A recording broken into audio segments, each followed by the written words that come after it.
Hey everyone, welcome back to Daily Devotions. Pastor Steve here walking with you in God's Word. We're in Ecclesiastes chapter 10, and we have a little bit of a switch within this literature. And the little switch is coming from really more of a conversation teacher to student.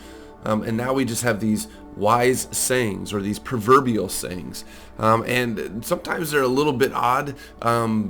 But as you dig a little deeper, you can kind of leave it, and I'll kind of help us walk through it in a little bit of depth. But this chapter 10 is just full of these sayings, full of these directions, and full of these things that kind of keep you deeper thinking of, how is he saying that? Is that true? Or is that true outside of God's design? Is that real outside of God's teaching? Because one of the things that in wisdom literature that always kind of placed before you, and you see this more in the Proverbs, but you get to see that wisdom is the teaching of God. Folly is outside of God's teaching. And so as you walk through these proverbial sayings, as you walk through wisdom literature, you just get to see the opposites. But sometimes, especially as Ecclesiastes is placing from, sometimes they mesh, sometimes they kind of come together, combine, to be able to say, this folly is actually taking into or pursuing the one who is of God. And so there's confusion. There is a contrast. There's all these things that you kind of have to sift through. And so let's sift through together these sayings, these proverbs, this wisdom in this way. Chapter 10, Ecclesiastes. As dead flies give perfume a bad smell, so a little folly outweighs wisdom and honor. I want to kind of set those apart. As those mix, they don't mix well. The heart of the wise inclines to the right, which can always be seen as good, but the heart of the fool is to the left. In a lot of Jewish writings and wisdom literature, it talked about this right being good and left being evil.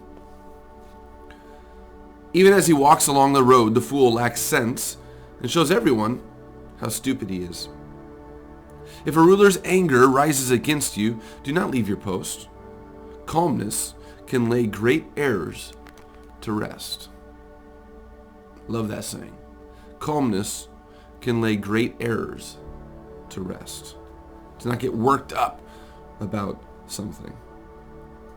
Verse 5, there is an evil I have seen under the sun, the sort of error that arises from a ruler. Fools are put in many high positions, while the rich occupy the low ones. I've seen slaves on horseback, while princes go on foot like slaves. The reality of our world, that it doesn't always make sense, that people aren't always discerning right, that people aren't making the good decisions.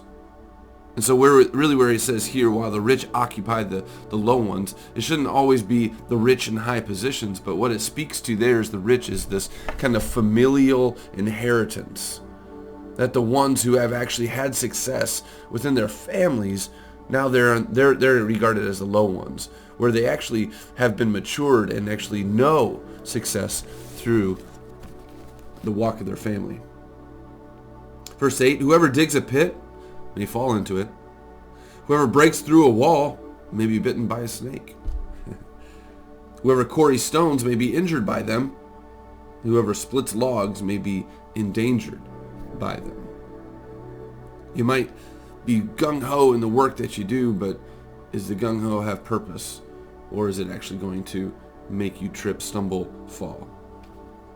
If the axe is dull and its edge unsharpened, more strength is needed, but skill will bring success. Not necessarily the tool that you have in your hand, it's just how you use it. If a snake bites before it is charmed, there's no profit for the charmer. He's not going to keep trying to charm and make this snake dance. No, the snake bites before it's charmed. Words from a wise man's mouth are gracious, but a fool is consumed by his own lips. At the beginning his words are folly, at the end They are wicked madness, and the fool multiplies words. Let your word be few, Jesus said. No one knows what is coming. Who can tell him what will happen after him? Another repetition from the Ecclesiastes under the sun, as we got to see in earlier chapters. A fool's work wearies him. He does not know the way to town. Woe to you, O land, whose king was a servant, and whose princes feast in the morning.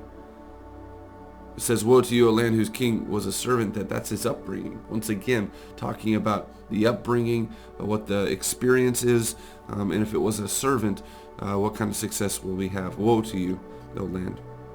But 17 says, blessed are you, O land, whose king is of noble birth, and whose princes eat at a proper time, for strength and not for drunkenness. If a man is lazy, the rafters sag. If his hands are idle, the house leaks. There's always work to do. As a house owner, probably know that well. A feast is made for laughter, and wine makes life merry. But money is the answer for everything. Now my note says this, of being able to say this money is an answer for everything, can be read as various levels, as a wry comment on human values, as sober advice to earn a good living rather than have a good time. See the first two lines. Or as stating the great versatility of money.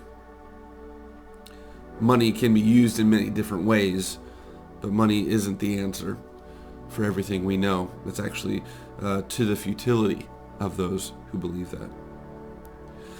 Do not revile the king even in your thoughts, or curse the rich in your bedroom, because a bird of the air may carry your words, and a bird on the wing may report what you say. Be careful what's coming out of your mouths, where it's coming out of, and what you should be actually saying, because you just never know who's listening, and you never know how much impact your words can have. And so you can walk through Ecclesiastes chapter 10 and being able to kind of pick apart of being able to say these little sayings, but you kind of grab one, right? You kind of grab one. I like to grab that one, as I said before, calmness can lay great errors to rest. You can make that practical, you can make that applicable, but throughout these sayings, it's just speaking about how people walk, the real of the world and actually the folly of the world. The wisdom that we can have of being able to be on God's teaching, God's side, and being able to know He brings about the certain directions that we need in our everyday.